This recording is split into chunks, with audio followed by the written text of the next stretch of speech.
نحمده ونصلي على رسوله الكريم.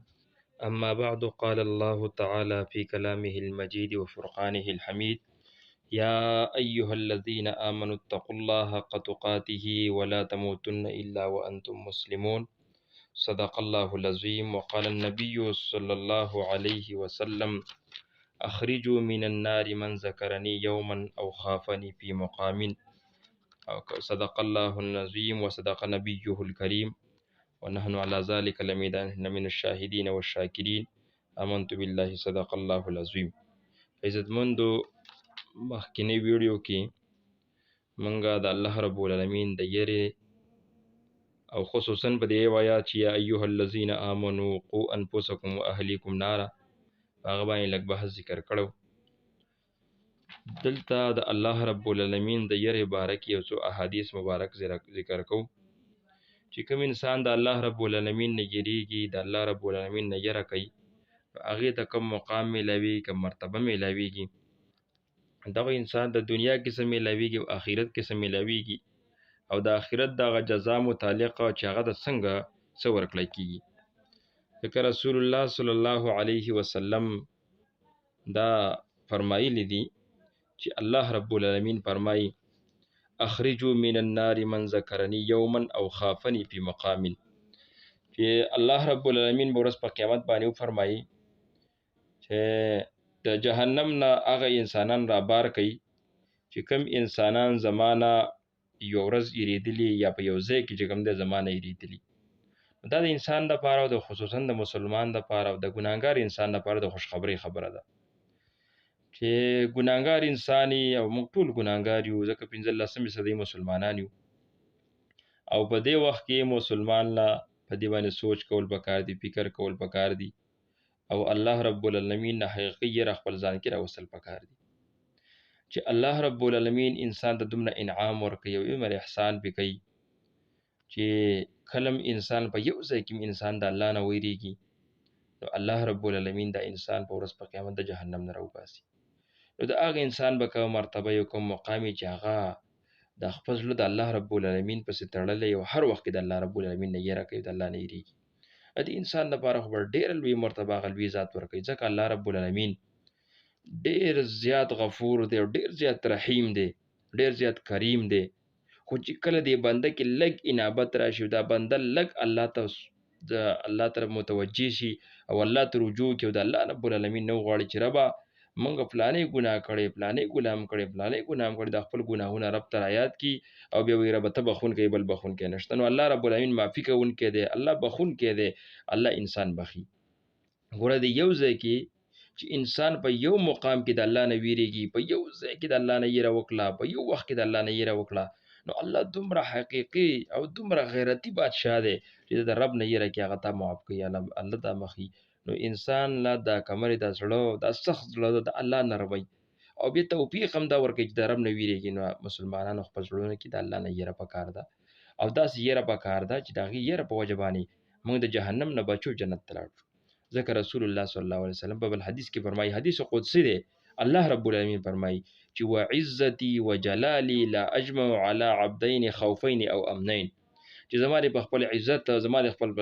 جلال قسمی چې زه په یو بنده باندې دوه یری او دوه امنونه ده نه راولم. یعنی دوه ځای کې په دوه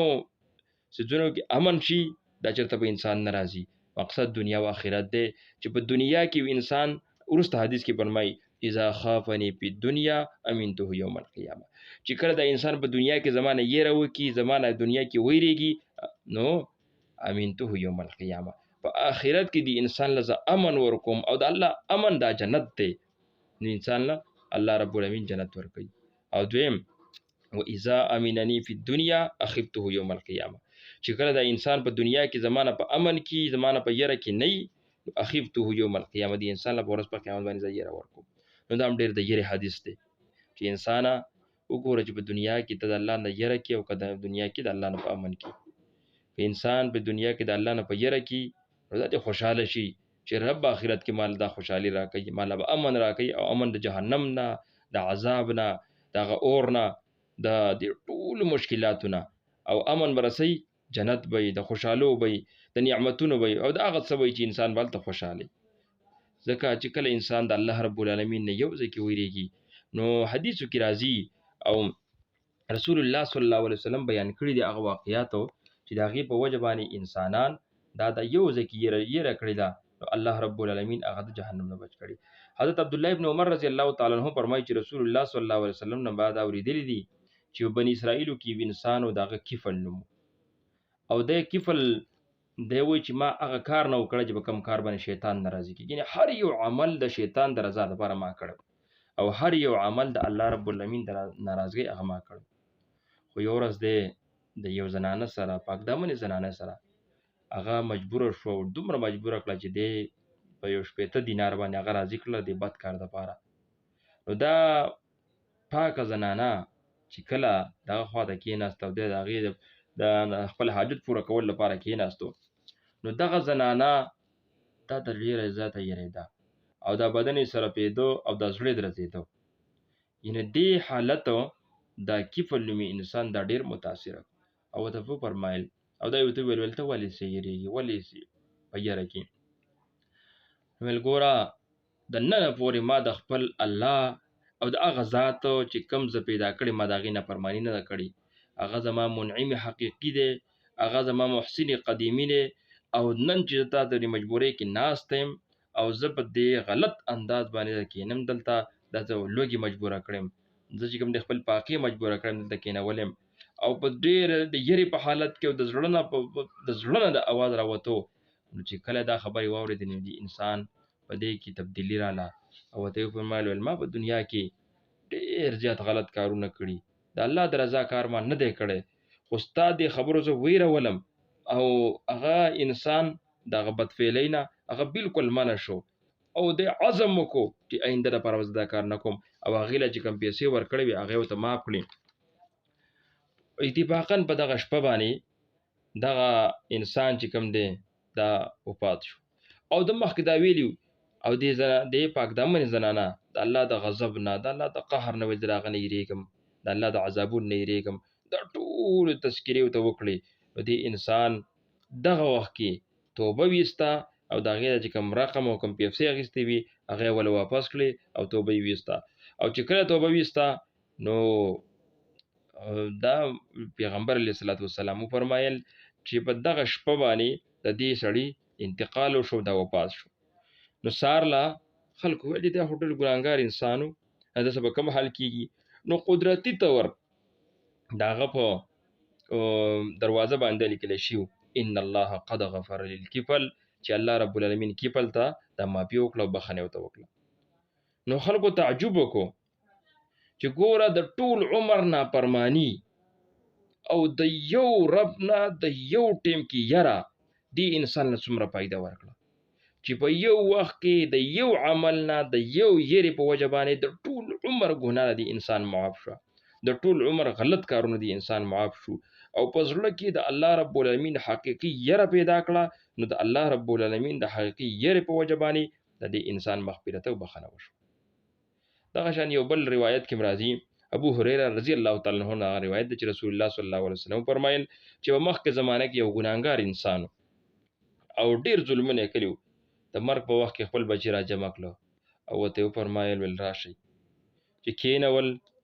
ول ما خو ډېر ګناهونه کړي د الله په نافرمانۍ کې خو د الله نه ډېر یېرېږم زه چې کله وپاس شم نو ما به وسېځئ او زما دا ایره به هوا کې مو والوځوئ زما دا ایره به چې کوم دی سمندر ته مو اچوئ مختلف ځایونو کې به دا خواره کوي. د دې د حکم مطابق چې کله دا وپاس شو نو بچو هم دغه کار وکړو چې کله دا کار وکړو نو الله رب العالمین به ټول هر څه قادر دی الله دې ذات دی چې هر یو شی دا واپس کولی شي ځکه دا د الله په اختیار کې دي الله قدرت دی په دې باندې د الله رب العالمین تصرف دی په دې باندې او د الله هر څه کولی شي د الله نه ما سوی انسان هېڅ هم نشي کولی که دا ټول لا جمع شي یو کار هم نشي کولی چې کله الله نه یې غوښتلي. نو هغه سړی را ژوندی کو هغه یېرې الله حکم وکړو راغونډې شوې انسان دې جوړ شو ورته یې فرمایل دا کار دې ولې کړی دې انسان ورته ویل چې ربه ما خو ډېر زیات ګناهونه کړي ستا د یېرې د وجې نه چې ستا مخې ته نشم ودرېدی ځکه مې خپل بچو ته حکم وکړو چې دا کار وکړي. نو الله رب العالمین دا انسان ته په دې یره باندې چې د یو ټیم باندې د الله نه یره اختیار کړه الله رب العالمین دغه مغفرت وکړو بخښنه وکړه. نو ای انسانانو ما ته سوچ پکار دی فکر پکار دی چې ما ته همیشه په ګناه کې نو راش نن توبه وباسو نن رب ته رجوع کو نن د الله نه غواړو چې الله رب العالمین د مودوز کیپل هغه د بخنه کوي نو ما ته به کوي چې الله رب العالمین هغه انسان ته جګ خپل ځان سوځول او یری چې کوم د دنیا یو ځکه تقسیم کړي وا چې الله رب العالمین هغه ته بخنه کوي ما ته هم بخنه کوي نو الله رب العالمین ته رجوع وکړ دا په خپل ګناهونو جړه وکړ دا او ډیر زیات جړه وکړ دا ما تر 15 صدی مسلمانانو د سر نه د خپل پور د ګنا نه